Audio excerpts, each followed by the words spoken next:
eu venho a essa tribuna num momento talvez dos mais tristes que tenho vivido aqui nesta casa,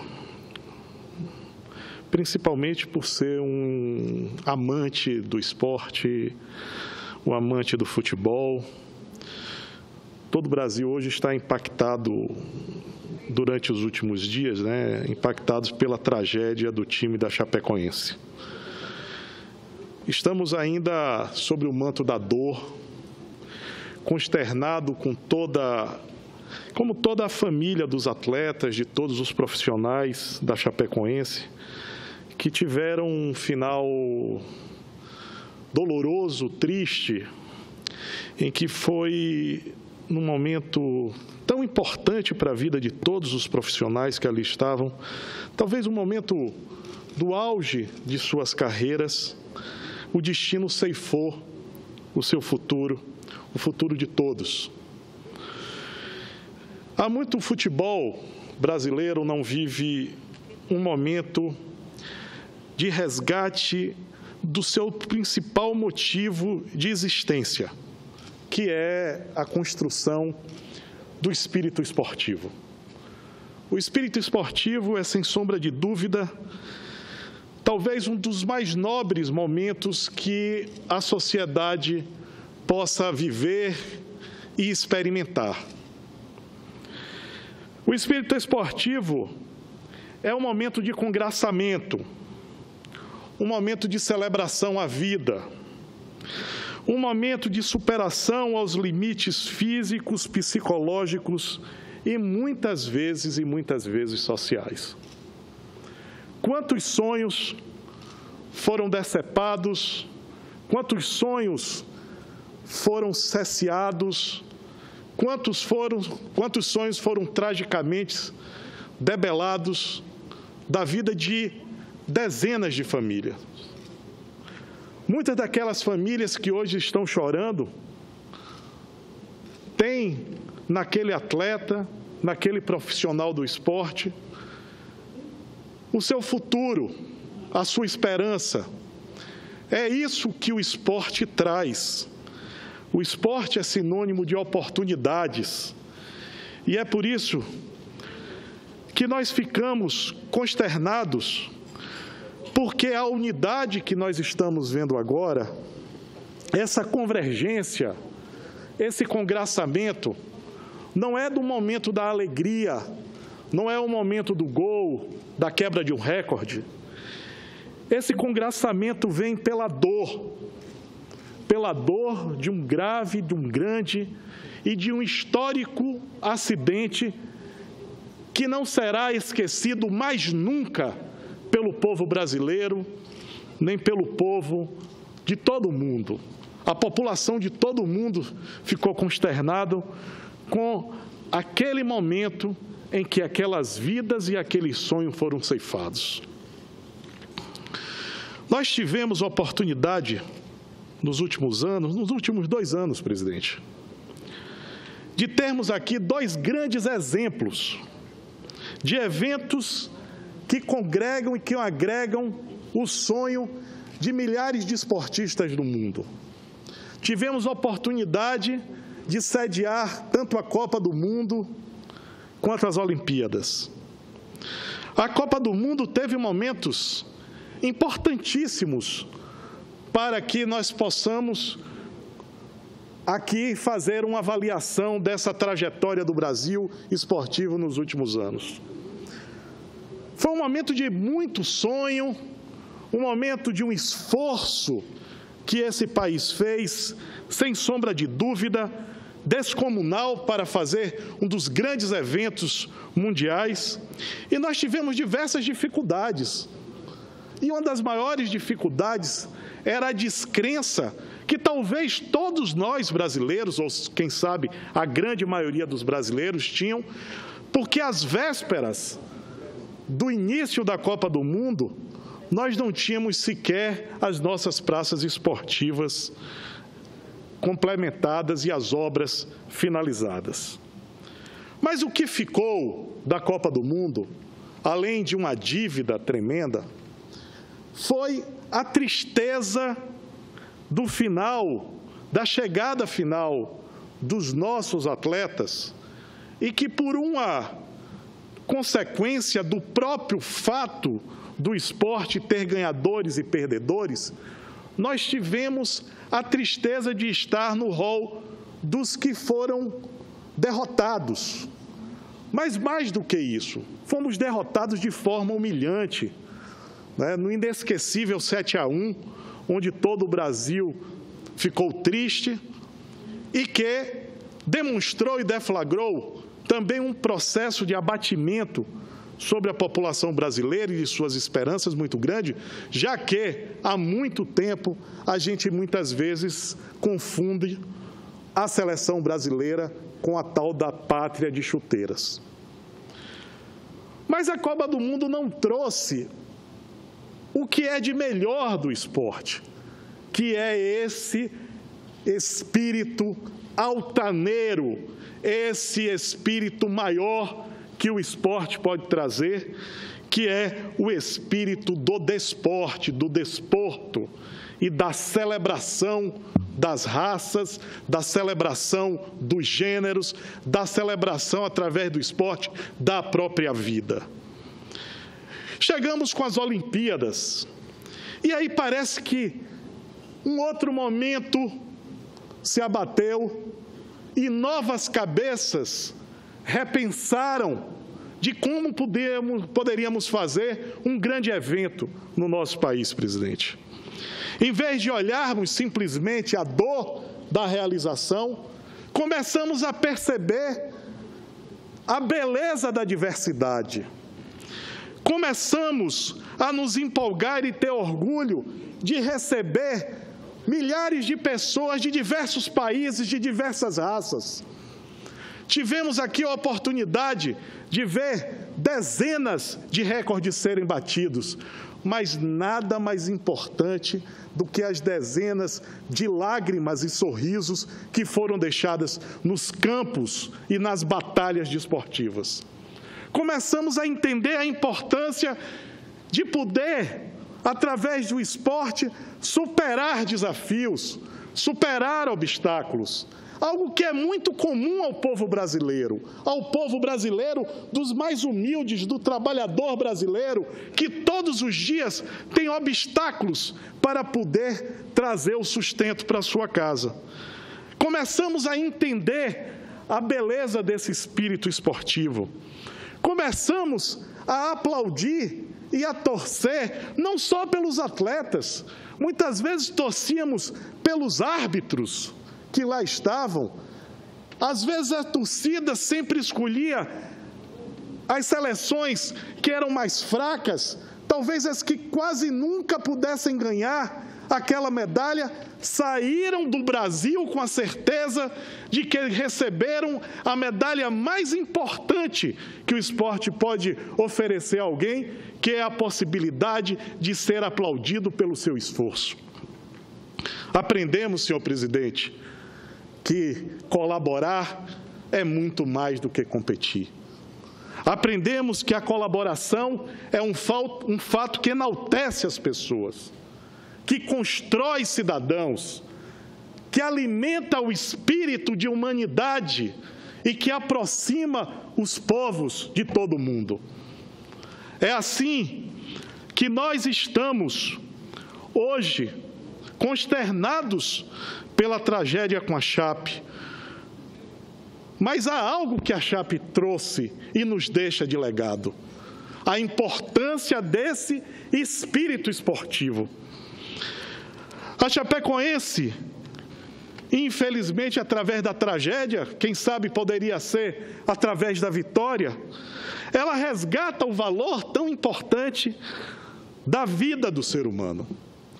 Traz de volta a importância de comungar, não com a palavra simplesmente e colocada para as religiões, mas com a certeza de comungar e de fazer a comunhão entre os povos, de colaborar, a possibilidade de conviver e respeitar a diversidade. Nada mais diverso do que as duas torcidas. mas nada mais abrangente do que o sonho de poder apertar a mão do seu adversário. A Chapecoense faz renascer o fair play esportivo, traz de volta para o mundo a certeza que os estádios de futebol não são campos de batalha, que ser torcedor é muito mais do que torcer para o seu próprio clube, mas principalmente torcer para um bom espetáculo. A Chape conseguiu unir o mundo. E aqui no Brasil, a Chape conseguiu algo que ninguém conseguiu, senador Cristóvão Buarque: unir torcidas rivais. Tentamos por leis, tiramos torcidas do estádio, fizemos através de portarias o impedimento para que torcidas organizadas chegassem aos estádios, para que elas, em confronto, não fizessem outras tragédias no nosso país. A tragédia da Chape fez a torcida do Palmeiras, do Corinthians, do São Paulo e do Santos se abraçarem. Um momento único para a vida brasileira e para os amantes do esporte brasileiro. Rezo para que, e oro para que esse momento não se esvaeça, não se vá embora. Rezo também pelos familiares e peço força e conforto para as famílias dos atletas e de todos que estavam lá envolvidos com esse espírito esportivo. A Chape, senhor presidente, é o espírito olímpico do Brasil materializado. Nós entendemos que a Chape traz de volta e constrói esse espírito olímpico. Queria, então, agradecer, sem sombra de dúvida, ao Atlético Nacional e ao povo colombiano, que conseguiu transcender todos os nossos ideais de celebração pela vida, senhor presidente. Conseguiram lotar um estádio para não ter uma partida de futebol, mas para dizer ao mundo que todas as partidas de futebol devem ser feitas e todos os eventos esportivos para a celebração da vida. Por isso quero aqui, em nome do Brasil, dos amantes do esporte, agradecer ao Atlético Nacional, ao povo colombiano, agradecer pelo gesto simples de dizer: não precisamos ter essa medalha para sermos campeões. Essa medalha é afeita a quem lutou por ela como nós. Nós somos campeões, mas a Chape, nesse momento, a Chapecoense, é o grande campeão sul-americano.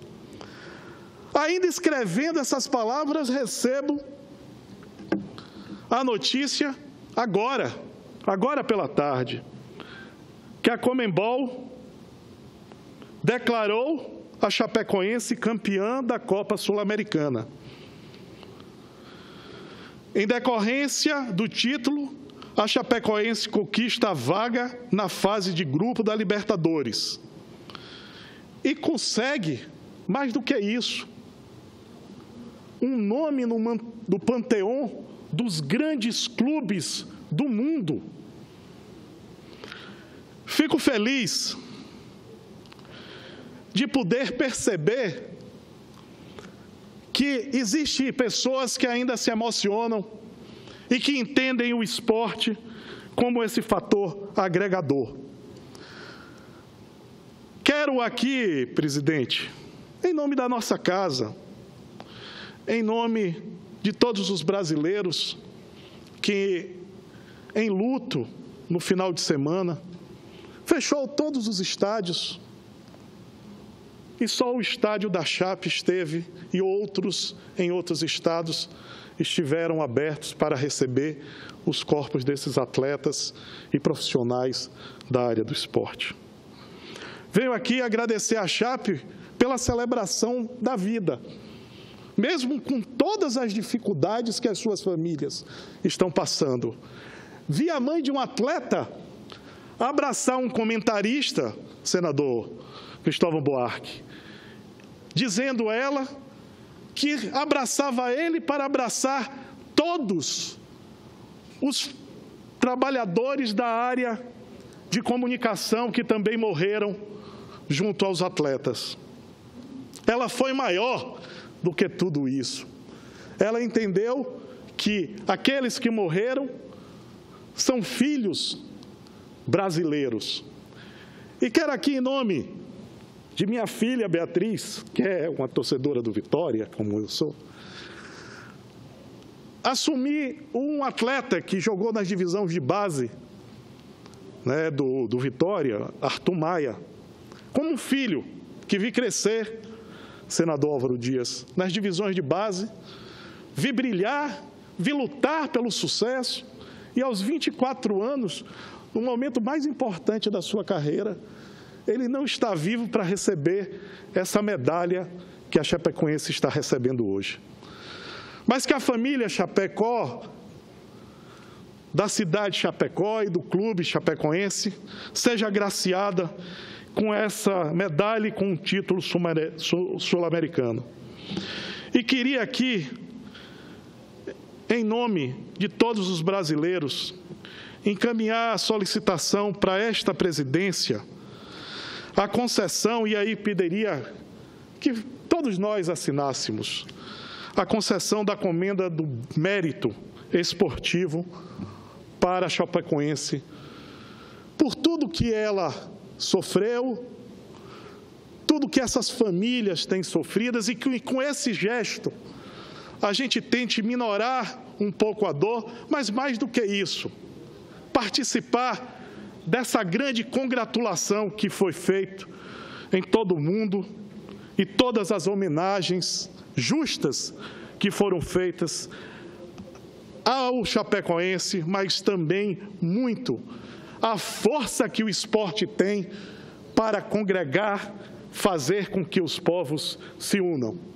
Então, eu queria, em nome de nós baianos, de todos os senadores da Bahia, de todos os políticos e de todos os presidentes dos clubes de futebol do meu estado, abraçar aos senadores, nós, o senador Otto Alencar, senadora Lídice da Mata também, abraçar os senadores Dário Berger, Paulo Bauer, Dalírio Beber, dizer que essa proposta vai além do senador Roberto, certo? Ela é uma proposta para que nós todos possamos aqui trazer para esta casa este momento de dor, de luto, mas também da convicção que nós não podemos nunca fechar as portas para a política pública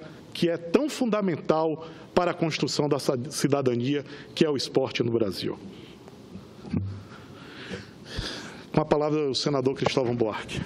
Senador Roberto, primeiro, parabéns pelo seu discurso, no tema, o conteúdo, a lembrança do prêmio, a condecoração a ser dada.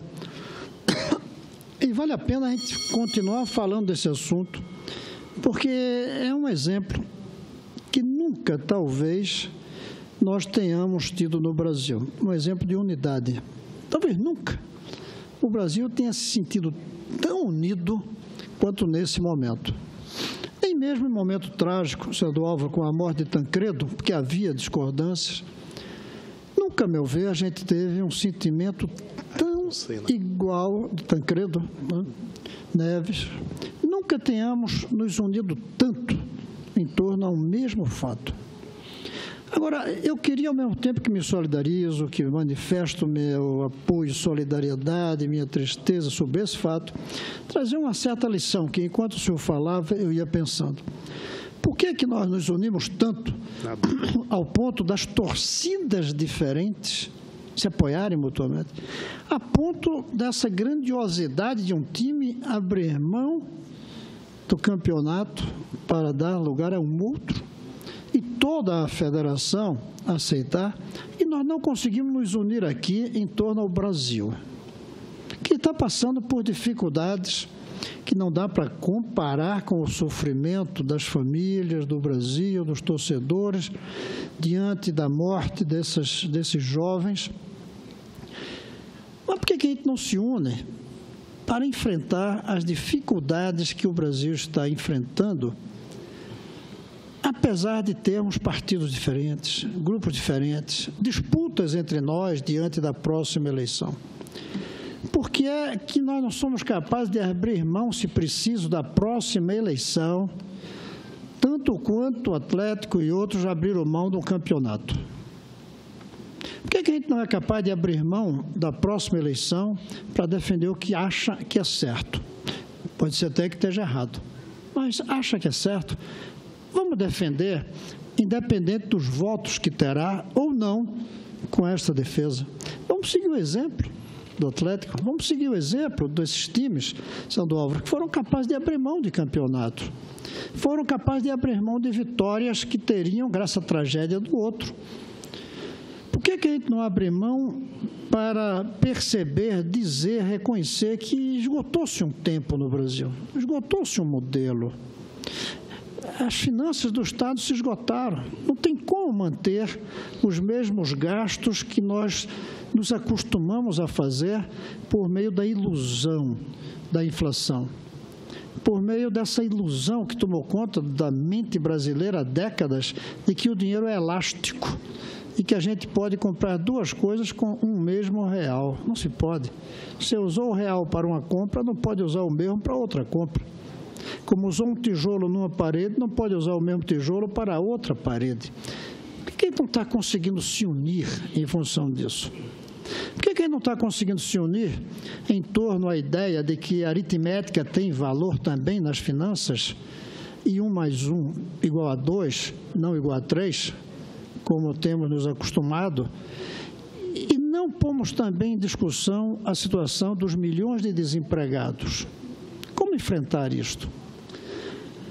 Como entender que gastos para pagar a dívida são uma condição legal e que abandonar isto, considerando como, se não fosse legal, pode ser um suicídio?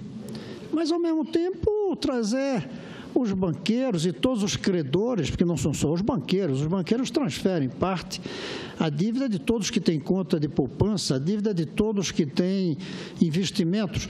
Por que não trazemos todos para uma mesma mesa para discutir qual a saída para o Brasil não se desagregar, como tudo parece indicar que acontecerá nos próximos anos ou décadas, em um país com a violência urbana descontrolada absolutamente, como é a nossa e já de algum tempo, com uma juventude que não tem utopias pelas quais lutar, e a prova é uma coisa tão magnífica, maravilhosa, como ocupar uma escola por luta, tem sido uma luta sem bandeiras. A bandeira, na verdade, é uma contra-bandeira. Você não vê esses jovens que estão ocupando escola lutando pela erradicação do analfabetismo, lutando pela escola do pobre igual à escola do rico. Você vê lutando contra uma PEC, muitos até nem sabem o que é PEC, que, aliás, não vai tocar a PEC na escola educação de base, porque ela se restringe à União, e a União é responsável por muito pouco da educação de base. Como é que a gente vai enfrentar essa desagregação que está vindo de partidos, os nossos, sem programas, sem identidade ideológica, sem identidade ética entre os seus militantes? Como vamos enfrentar essa desagregação que está caminhando no Brasil aos olhos vistos? Não precisa ser muito perspicaz para perceber que o Brasil é um país em processo de desagregação, sem as bombas, como na Síria, mas em desagregação pelas seitas que não dialogam. Por que torcidas diferentes dialogaram, choraram juntas, e nós não conseguimos dialogar entre grupos políticos no Brasil? Tudo que vem de um lado, o outro é contra, e tudo que vier desse que é contra, o outro fica contra também. Eu acho que seria uma bela coisa tirar uma lição disso que o senhor falou aqui, dessa abnegação de torcidas se apoiando em vez de se disputando, de times e torcedores abrindo mão de títulos em nome de outro. Vamos aprender um pouco com esses. Claro que teve aí a pedagogia da tragédia, a pedagogia da morte, a pedagogia de um avião que cai. Mas será que não se percebe que no Brasil também há uma tragédia, e uma tragédia grave? E que se não estamos como um avião que cai, estamos como um navio só sobrando no meio de uma tempestade muito forte e com diversas características. Alguns têm chamado de tempestade perfeita.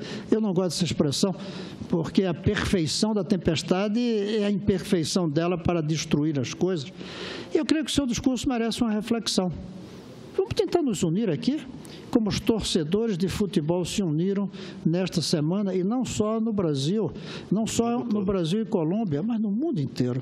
Vamos tentar nos unir em torno a esse grande time que é o Brasil. Afinal de contas, somos um time ou não somos um time?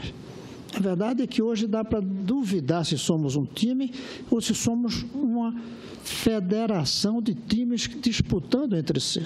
Eu até tenho dito que, de repente, alguém vai propor mudar o nome do Brasil de República Federativa do Brasil para República Corporativa do Brasil.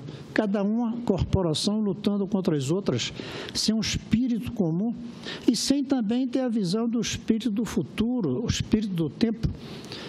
Vamos tirar uma lição, trazer para a política aquilo que o futebol nos ensinou no momento da tragédia e que para a política era melhor que nós aproveitássemos antes da tragédia chegar ao seu ápice, à sua maior dimensão, o que, a meu ver, pode não estar tão distante.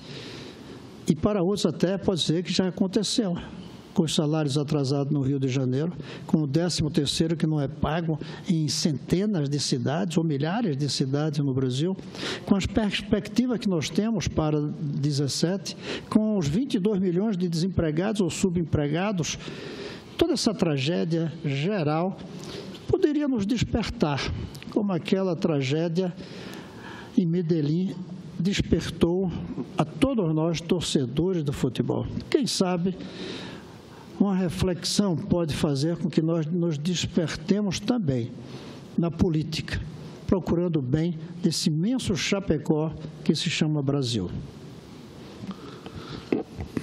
Senador Cristóvão, incorporo vossa parte com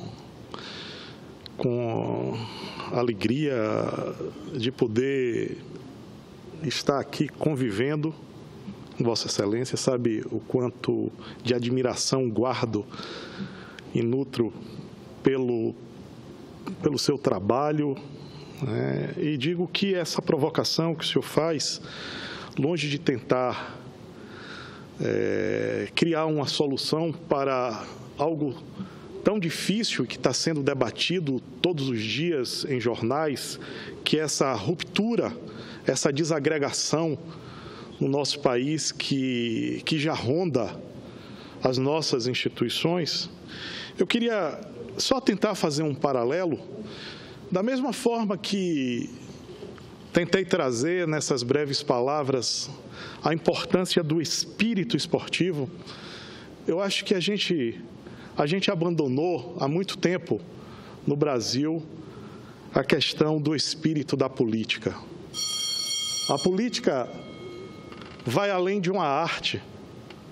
A política e a democracia é a certeza de que nós vamos conseguir, presidente, fazer com que os seus regramentos, os regramentos básicos da convivência, sejam para o fortalecimento da construção da vida digna para as pessoas. Acho que nós estamos indo, senador Cristóvão, para um caminho em que, em vez de estarmos sempre construindo uma possibilidade de tentar denegrir a imagem do político, que se puna os maus políticos, mas que não se puna a política. Não há saída se não for através da política. E a política, senador Cristóvão, para mim a base da política está no diálogo. E a nossa ruptura é porque rompemos o diálogo. Nós temos fatos que são colocados pelos dois lados, os que convergem a favor ou que são contra, sem olhar ao fato em si, mas principalmente às verdades próprias. Nesse momento mesmo, nós estamos discutindo a PEC 55 e nós temos dois grupos que estão se debatendo e todos os dois grupos permanecem dizendo que a PEC é 20 anos. Tanto os que apoiam, quanto os que são contrários. Um querendo sinalizar para o mercado que é uma política de longo prazo. Outro grupamento querendo dizer ao funcionalismo público que ele não terá aumento nos próximos 20 anos. Lá não está escrito isso. Eu li e reli a PEC e não está escrito isso. Claro que tem outras questões que precisam ser debatidas, mas a gente inicia o nosso debate com uma inverdade ou com uma mentira apoiada pelos dois times. Não há nem possibilidade de haver contraditório, porque todos dois apoiam o que é chamado hoje, na perspectiva da Universidade de Oxford, uma das palavras que foram colocadas lá, é a pós-verdade. É a verdade que existe após os fatos, que não tem mais nada a ver com o fato em si. Ela existe porque todos falam, porque todos multiplicam. E aí esse apelo que o senhor faz, não me sinto no tamanho para poder propor uma saída, mas uma certeza eu tenho: não será sem diálogo. Não será sem colocar as armas no chão. Não será sem haver possibilidade de abrir mão de parte das suas convicções. Não existe diálogo onde alguém manda e o outro obedece. Esse diálogo não existe. Só na ditadura. E isto não é diálogo. Isto é monólogo. E nós estamos caminhando para que os gritos desta imperfeição calem muitos que querem falar e muitos que estão calados pelo Brasil afora. Não pense que esses gritos, que se vê de um lado e do outro, representam a maioria. Muitos estão calados, pessoas não estão aguentando mais serem rebatidas, não porque não se concorda com a posição delas, mas simplesmente porque ela tem uma posição. Eu imagino que esse ato feito pelas torcidas, esse ato feito pelo Atlético Nacional, esse ato feito pela mãe de um jogador, que na imensa dor teve a capacidade de entender a dor que um jornalista poderia ter pela perda dos seus amigos e não só de familiares, por ela ter entendido que todos que fazem a prática do esporte vivem esse mesmo medo ou essa mesma possibilidade de tragédia todas as semanas para ir defender um clube. A todos os torcedores que entenderam que mais importante do que os seus times era o espírito olímpico que a gente há muito tinha abandonado e que já não frequentava mais os estádios brasileiros. Então, senador Cristóvão, me coloco à sua disposição, a de outros colegas aqui nesta casa, para podermos juntos, quem sabe, encontrar uma saída.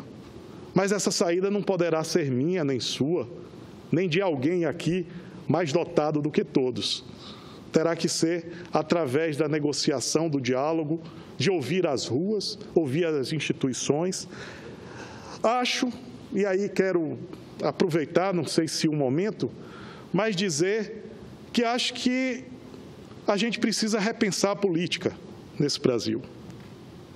Penso que talvez a nossa Constituição cidadã, ela precisa ser revisitada. Acho que houve um movimento muito grande, importante, do Brasil reassumir as rédeas da sua própria história, depois dos anos escuros da ditadura, e aquela Constituição Cidadã, ela foi fundamental para iluminar esses passos, mas nesses 20 e poucos anos, quase 25 anos, o mundo mudou numa velocidade acima das nossas instituições. As nossas instituições precisam, depois de já estarem com a musculatura grande, que esse era o desejo da Constituição Cidadã, criar instituições que pudessem fazer o equilíbrio entre os poderes. Nós conseguimos fortalecer as instituições, mas acho que a palavra harmonia se perdeu durante o processo. Precisamos resgatar isso, precisamos rever o que seria uma nova democracia à luz da participação política em tempo real que a sociedade está tendo. Precisamos rever a política com esse espírito da política pelo diálogo e não pela força. Então, quero compartilhar com os vossos medos, anseios, com a sua dedicação e me colocar à disposição dos colegas do presidente desta casa para continuarmos debatendo, buscando a construção, não de um país perfeito, mas que a gente consiga conviver com as nossas imperfeições. Muito obrigado, presidente.